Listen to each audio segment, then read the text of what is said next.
What's up, YouTube? I just wanted to do a quick video on kind of the basic requirements needed to get into making your own knives. I get asked this question a lot, and I just wanted to go over a few things that I used when I got started that are relatively inexpensive. You're looking at probably $400 to $500 to get started in making your own knives.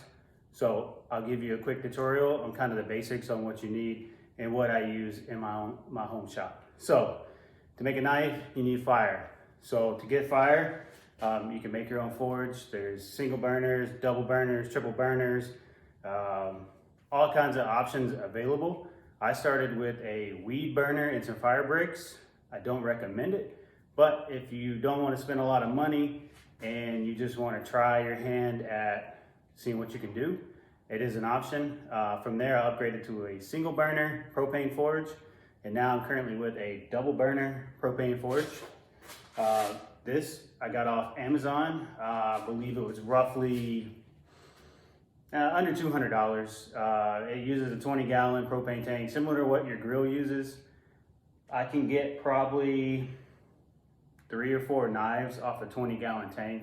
I primarily just use one burner, unless I'm doing something longer, and then I'll use 2.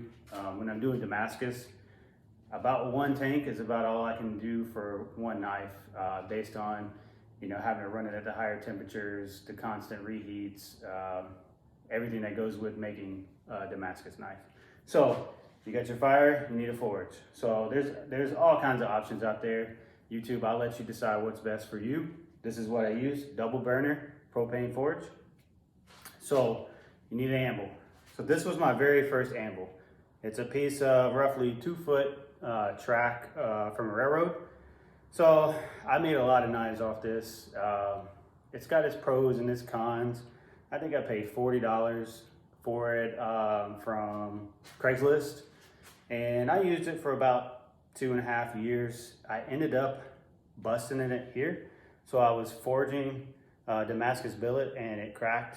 I don't know if it just had a hairline fracture, but I was setting the welds and I cracked it. This is just a temp repair I did, welding it. It's wrought iron, so it's not a permanent fix, but I was able to use it a little bit longer.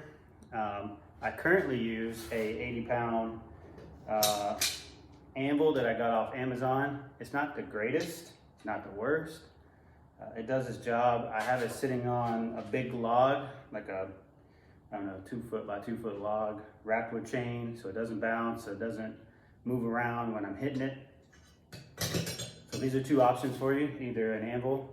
I think this anvil was about 170 bucks from Amazon, or a piece of railroad track for 40, 50 bucks, depending on the area you're at and the seller. You can get it cheaper, more expensive. But these are the options that I got started with that are available to you. So we got our fire, we got our anvil, we need hammers. So I started with a 8-pound sledgehammer that I got years and years ago. I probably had this hammer 15 or 20 years. So this is what I set all my welds with, and this is what I initially moved my metal with. You can purchase one of these from 20 to 100 bucks, depending on where you go. You can get it at Lowe's. I think I got this off a Matco tool truck when I was a body man. I used it for moving some frames when I had frame damage, but now it is my initial weld setter when I'm doing a Damascus billet, or if I gotta move a lot of metal really quick.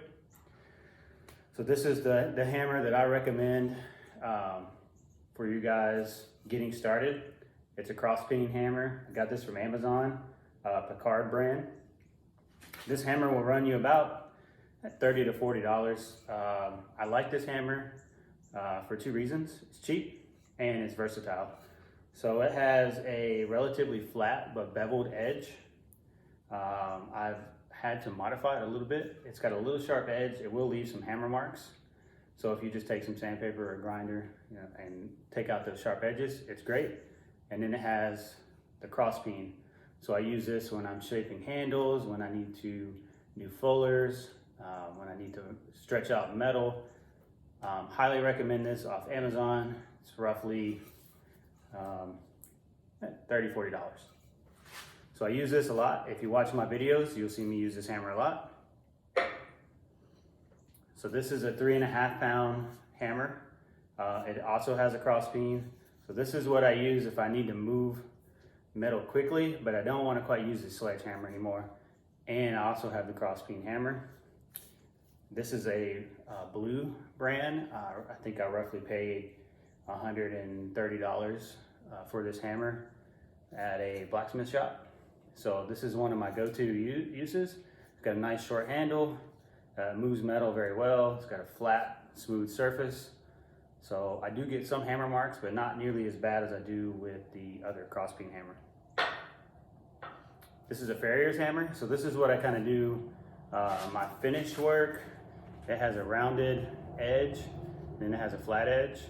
I like using this for moving metal that's almost ready to be done on the forge, so it's not damaging it too much, not leaving too deep of hammer marks. It's got a long handle for a lot of leverage. So we got our hammers. These are my basic 4 hammers that I use. My sledge, my cross peen, my short handle cross peen hammer, and then my Ferriers hammer. So we got our fire, we got our anvil. Now we need to be able to hold the metal. So there's other options out there. You can weld rebar on there.